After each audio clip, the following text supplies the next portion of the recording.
नमस्कार दोस्तों, सुब्रत पाल की चिट्ठी में आपका स्वागत है। गुरुवार शुक्रवार से हमारे बीच इंटरनेशनल मैगजीन लैंसेट जो वीकली जर्नल होता है, मेडिकल जर्नल, उसमें जो आशंका जताई गई थी कि अगस्त माह में हमारे देश में 10 लाख लोगों तक मृत्यु हो सकती है कोविड से। ये मेरे मन में मेरे दिमाग में डाइजेस्ट नहीं हो पा रहा था। मैं बहुत चिंतित था, बहुत परेशान था।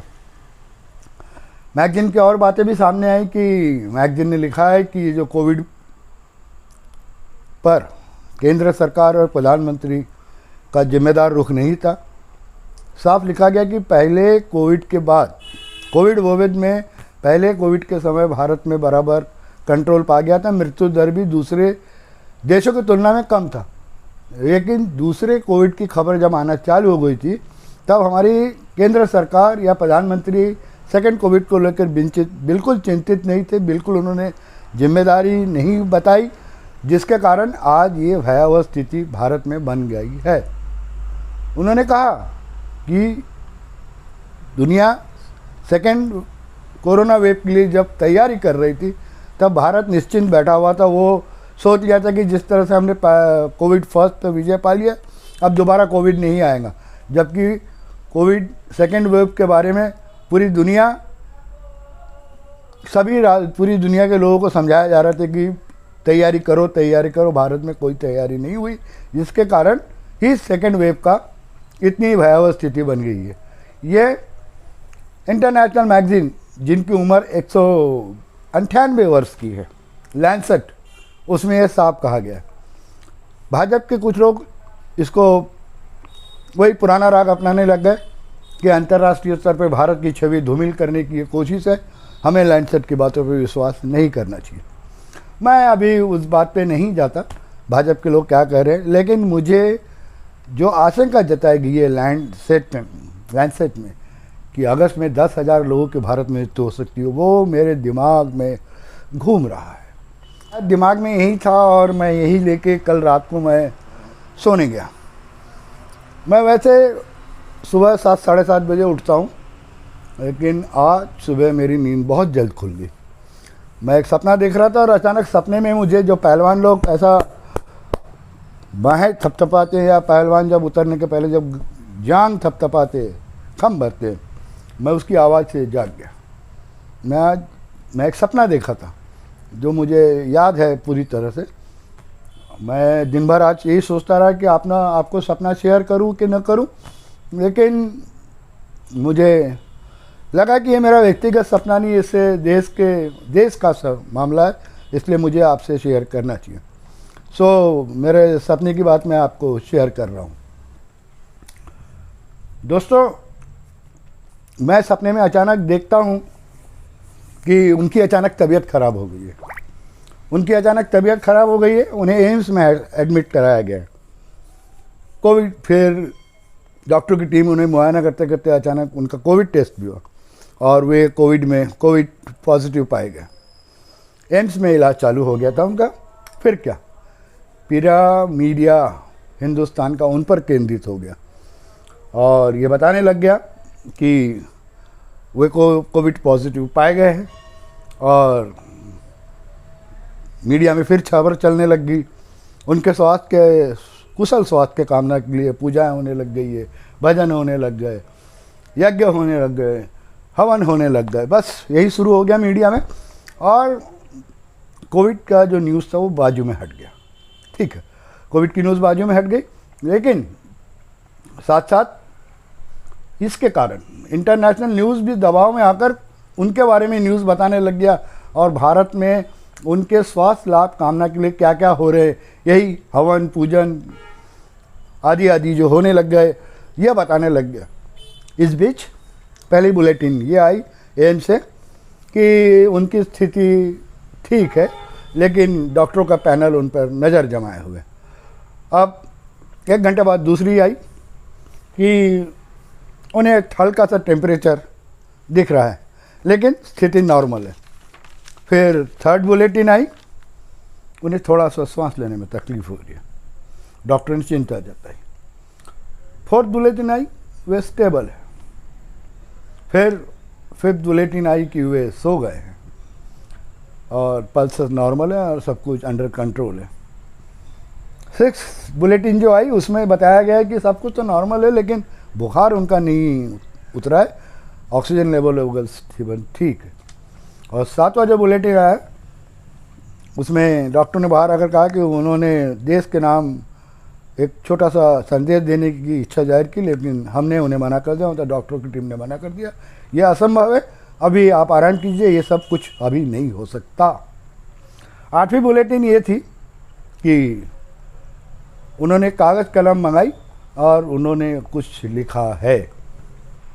क्षमा चाहूँगा, जो कागज़ में लिखा था वो तो मुझे दिख गया था, मैंने पढ़ लिया था, लेकिन मैं वो बताऊँगा नहीं, बताना उचित नहीं है। लेकिन उसमें लिखा था कि देशवासियों मुझे क्षमा कीजिएगा, मेरी तबीयत अच्छी नहीं है और डॉक्टर मुझे रेस्ट लेने बोल रहे हैं, लेकिन ऐसे पैंडेमिक चिंतावह स्थिति में मैं अपना कार्यभार कैरी ऑन करने में चलाने में सक्षम हूँ और उन्होंने अपना दायित्व एक व्यक्ति को दिया है।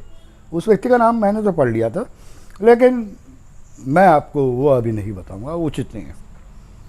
फिर मैंने देखा कि सारा मीडिया अब उनके वो छोटे से कागज़ पर लिखा हुआ जो नाम है उस नाम के ऊपर केंद्रित हो गया है और कोविड से लड़ने के लिए नए पहलवान देश के अखाड़े में उतर गए, ताल ठोक रहे हैं। एक चड्डी वाला पहलवान चड्डी पहनकर उतर गया है, ताल ठोक रहा है, जांग ठोक रहा है और कोविड को ललकार रहा है कि मैं तुझे नाच करूँगा, आ मुझसे लड़ और मैं तुझे भगाऊँगा, हराऊँगा। लोग भी चिल्ला रहे हाँ अब कोविड भागेगा। और जो इस ऐसे में मेरी अचानक नींद खुल गई और मैं आसपास देखने लग गया कि मैं ये सपना देख रहा था। तो मैंने जो सपना देखा वो आपको बता दिया। मैं आपको बता चुका हूँ कि मैं दिन भर आज कंफ्यूज था कि मैं ये सपना आपको बताऊँ कि नहीं बताऊँ, लेकिन फिर मेरे बुद्धि ने कहा कि ये मेरा कोई पर्सनल नहीं है, ये हो भी सकता है, ये नहीं भी हो सकता, इसमें भी मुझे ज़्यादा अकल नहीं लड़ाया मैंने। लेकिन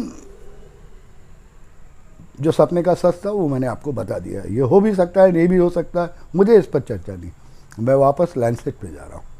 जो मैगजीन ने कहा है, मुझे वह चीज़ बहुत डरा रही है कि अगस्त में 10 लाख लोग भारत में मर सकते हैं इस कोविड से। ये बहुत ही चिंताजनक बात है दोस्तों। और अभी एक खबर ये आई कि कोविड के कारण एक ब्लैक फंगस नाम का एक बीमारी आ रही है, जिसके कारण लोगों की आंखें निकालनी पड़ रही है, एक आँख निकालनी पड़ रही है या दोनों आँख। मतलब हर दिन कोविड से कुछ ना कुछ नई चीज़ सामने आ रही है, नई बीमारी सामने आ रही है। तो इसको हमें ख़त्म करना है दोस्तों। और मेन बात जो है, जो मुख्य बात है वो मैं बोल रहा हूँ। मैं आपको आह्वान कर रहा हूँ, समय है अभी। लैंडसेट ने कहा है ना अगस्त में 10 लाख लोग मरे। दोस्तों कसम खा लीजिए, संकल्प लीजिए कि हम लैंडसेट की बात को झूठा करके करेंगे। अगर आप और हम चाहें, मन में गांठ बांध लें कि हम डिसिप्लिन मानेंगे और कोई डिसिप्लिन अगर तोड़ेगा तो हम उसको भी रोकेंगे। दोस्तों क्या होता है पता है, हम बाज़ार जाते हैं और कोई अगला दिखता है हमको जो मास्क नहीं पहना है या डिस्टेंस मेंटेन नहीं करता है, हम जाने दो ना यार करके छोड़ देते। नहीं, यह जाने दो ही हमारे लिए मुसीबत बनता है। आप जाने दो, छोड़ दीजिए, आप उसको टोकिए। ये क्या है भाई, तुम मास्क नहीं पहन रहे हो, डिस्टेंस मेंटेन नहीं कर रहे हो, क्या है, हमारे आंख पे चढ़े जा रहे हो। आप बोलिए, देखिए आपके साथ 2 लोग और बोलेंगे। दोस्तों ये बहुत ज़रूरी है। हम जो जाने दो करके छोड़ दे रहे ना, नहीं, ये बिल्कुल नहीं होगा। दोस्तों लैंडसेट ने जो अंदेशा व्यक्त किया है, उन्होंने कोई भविष्यवाणी नहीं की है। और भविष्यवाणी अगर की भी होगी, मैं अगर उसके वर्ड्स को बराबर नहीं पकड़ा हूँ। हम अभी बहुत समय है, अभी मई है, जून, जुलाई, अगस्त, ओके, सेकेंड वेव अभी साउथ में पहुँच गया, हमारे इधर से कुछ कम हो रहा है। हमें अभी से तैयारी करना है। तैयारी मुझे सरकार वगैरह पर वो टास्क फोर्स मुझ पर किसी भरोसे नहीं। आप और हम तो अपना दायित्व निभाले, आप और हम अपना दायित्व निभाले। हम कहाँ दायित्व नहीं निभा रहे, मैं आपको ये भी बता रहा हूँ। बाजार जाते हैं, आपको कोई क्रॉस करके छू कर बाजू से निकलता है, आप चिढ़ जाते हो, मैं चिढ़ जाता हूँ, लेकिन मैं कुछ बोल नहीं पाता। नहीं, हमको बोलना है, टोकना है उस व्यक्ति को जो कोविड के जो डिसिप्लिन बनाया गया उसको नहीं मान रहा है, उसको आपको रोकना है, टोकना है। हम आप चौंकेंगे तो मैंने ये किया है, तो दो लोग और भी बोलते हैं भाई साहब ज़रा ठीक से रहिए, और आपका समर्थन करेंगे। हमें ये करना है, इसी से हम कोविड पे विजय पाएंगे। और लैंडसेट की बात को, अंदेशा को हम जुटलाना है। हमें दोस्तों संकल्प ले लीजिए कि आज हमें भारत से कोरोना भगाना है।